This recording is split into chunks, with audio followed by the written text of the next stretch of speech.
Well, hello, good people. Welcome back to another blessed message with Lady Ni, also known as Minister. Hey. We're here today, okay? So God gave me a word just last night, okay? And the title of this message will be Dear Mama, You Are Appreciated, okay? Y'all know the song by Tupac? We're going to be looking at some of the lyrics, and we're going to also reference scripture. Of course, that's what we do here, okay?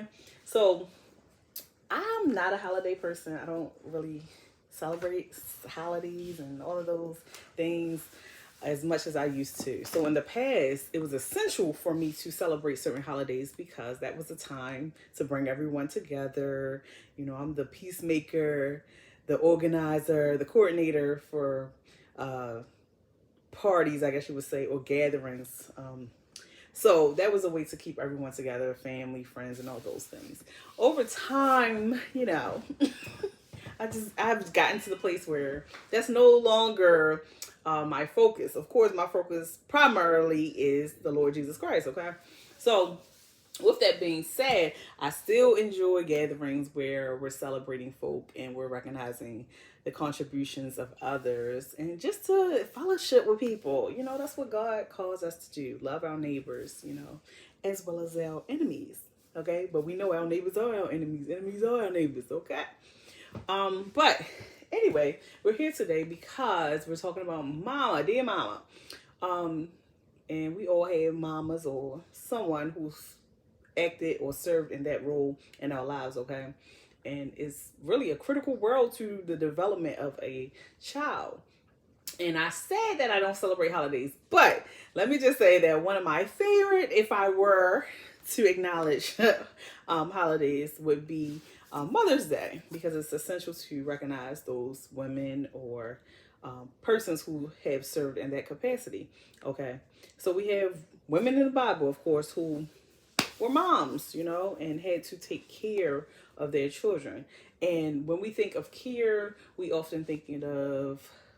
of it as feeding, clothing, providing, and that is definitely the case. However, in some instances, caring for your children may mean protecting them by any means necessary or all means necessary, which may include letting them go, putting them in a safe space, just like God hides us in safe spaces. Sometimes that might mean, doing some things to just ensure that their safety is priority in your life. And this was the case of Moses. Moses's mom made a decision to basically save him. The Israelites were being attacked. The Hebrews were being attacked. The firstborn children were being attacked. So at this point, she said, look, I'm going to do what I got to do to protect my child by any means necessary. You hear what I'm saying? And for those of us who are moms, you know that it's an innate, just natural feeling that you receive when you give birth. Now, this is majority. This doesn't mean everyone. Everyone isn't a great mother. Let's be honest. Everyone isn't righteous and upright. We know this. However, for those of us who have sacrificed a lot and everything to care for our children, this is an essential point. Anything for their safety. Yeah. So let's turn to Exodus 2. Starting at verse 1. It says, now a man of the house of Levi married a Levite woman, and she became pregnant and gave birth to a son. When she saw that he was a fine child. Now, we think, he good looking. No, that means he was just beautiful. Babies are just, they're naturally loving, caring. You just want to hold them and cuddle them and take care of them, okay? She hid him for 3 months. So again, the Hebrews were under attack. They were trying to take the firstborn son. And she knew this. And she looked at him and said, oh, not mine, not my child. I'm going to protect him by any means necessary. You hear me? Dear mama, thank you. You are appreciated. We're going to shout out Moses' mother because Moses was special and we needed him. God needed him. He had a plan for his life, so it was essential that she protected him by any means necessary. You hear me? Okay, let's continue in verse 3. It says, but when she could hide him no longer, she got a papyrus basket for him and coated it with tar and pitch. Okay, this is the thing. So, babies, they cry, they start to grow. You can't keep them hidden for too long. So she said, look, I'm going to strategize a new plan. And she made a basket and coated it with tar and pitch. I think that it's essential to note that she darkened this basket so that it could be hidden, incognito, camouflage. You hear me? Just like a chameleon. She had to protect her child by any means necessary. Then she placed the child in it and put it among the reeds along the bank of the Nile. His sister stood at a distance to see what would happen to him. So you got to know that this is a tough decision. Because in mothers, we have to make tough decisions sometimes. That's just our role. We have to play. Particularly in our society where we have a lot of single mothers heading the households, you have to make tough decisions. Bills have to be paid. Children have to be cared for. Food, shelter, clothes, all these things. So sometimes you're juggling multiple responsibilities. A lot of times we're working. And again, as the singular parent, you're still responsible for the nurturing part. So I know at this moment, and I just feel it in my spirit that this was a tough decision for his mom.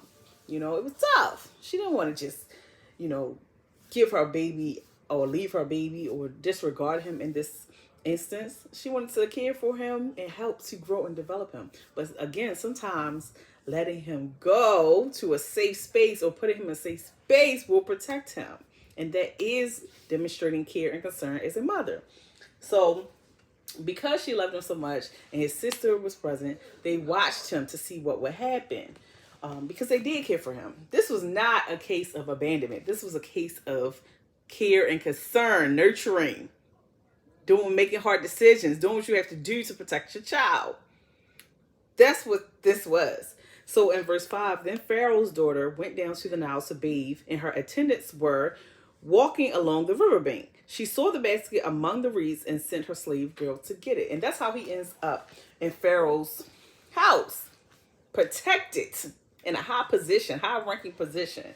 He was treated as royalty. He was taken in as a family member. He was adopted, essentially, and that is the protection and love of a true mother, a righteous mother who didn't want to see her child harmed and injured in any way. You hear me?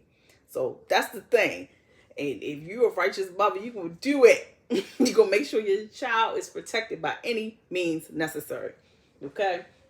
So y'all had to know this. And this is essential. Mother's Day coming up. May 12th? Happy Mother's Day. Okay. So with that being said, where did my phone go? So we can look at some of the lyrics of Dear Mama by Tupac. Y'all listen to it. This was a song that he wrote for his mother, Afeni Shakur, who also passed. Tupac passed, and his mom passed after.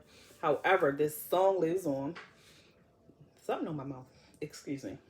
So I'm not going to read all the lyrics, just a few. Just to demonstrate how mothers are impactful in our lives.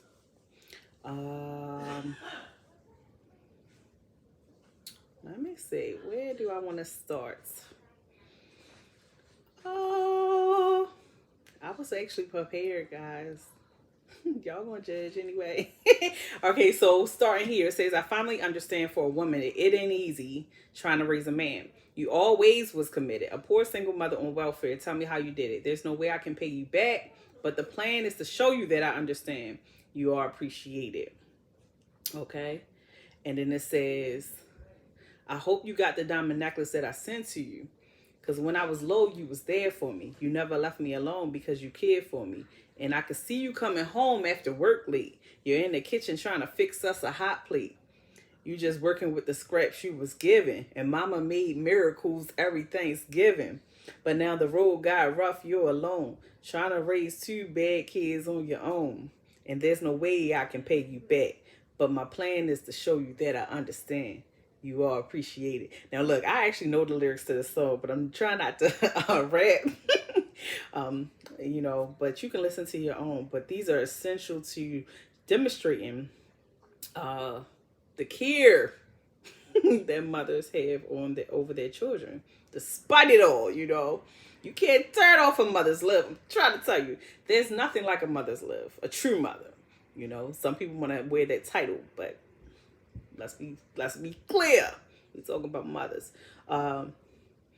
And let's continue. So this is verse 3 again. I'm not going to read all the lyrics, but just thinking about the fact that a man wrote this to honor his mother, that is pleasing to the Lord, because through the drama, I can always depend on my mama. And when it seems that I'm hopeless, you say the words that can get me back in focus.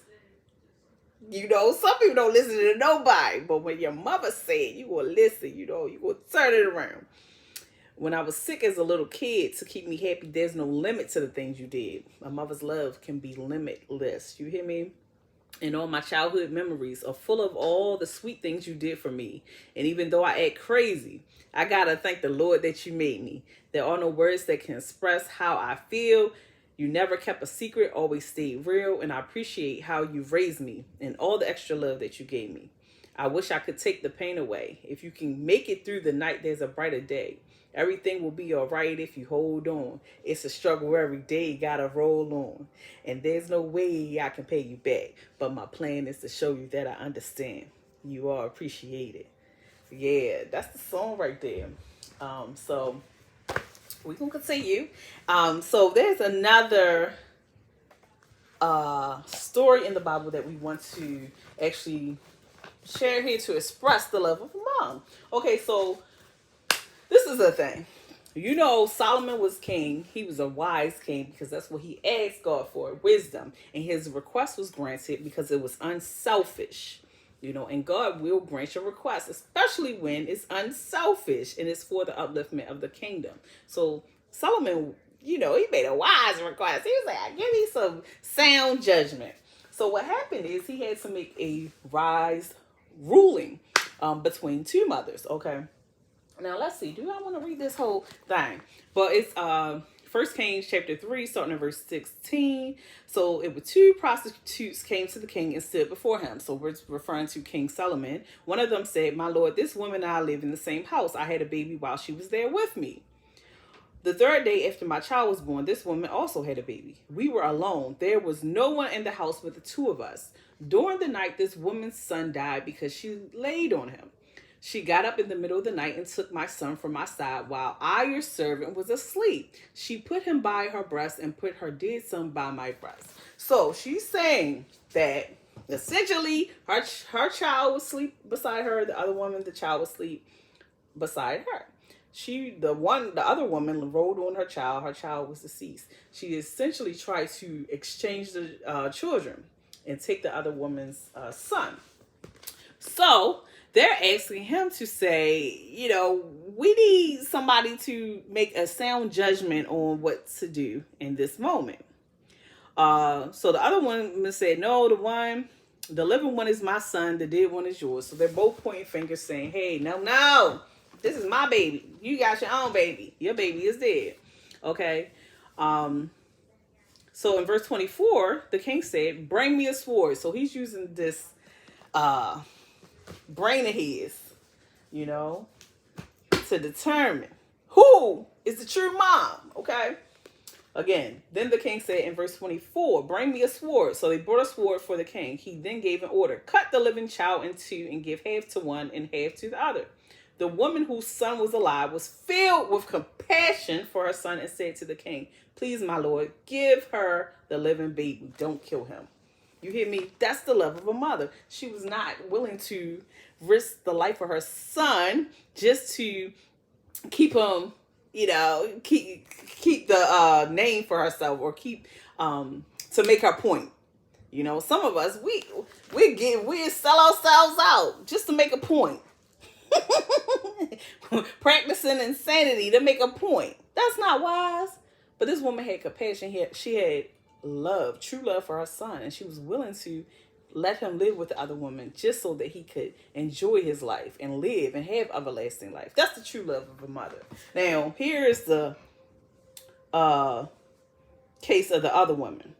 So The other woman said, neither I nor you shall have him. Cut him in two. Again, just because you have a title of mother, friend, cousin, aunt, uncle, just because you wear a title, preacher, teacher, doesn't mean you're living up to your true potential. And this is the evidence of that. She was willing to have that woman's child cut in half just because her son had passed. She was mad. And she didn't care who she was willing to hurt in the process, even the baby.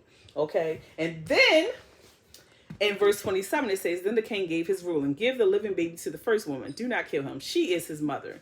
So when all Israel heard the verdict the king had given, they held the king in awe because they saw that he had wisdom from God to administer justice.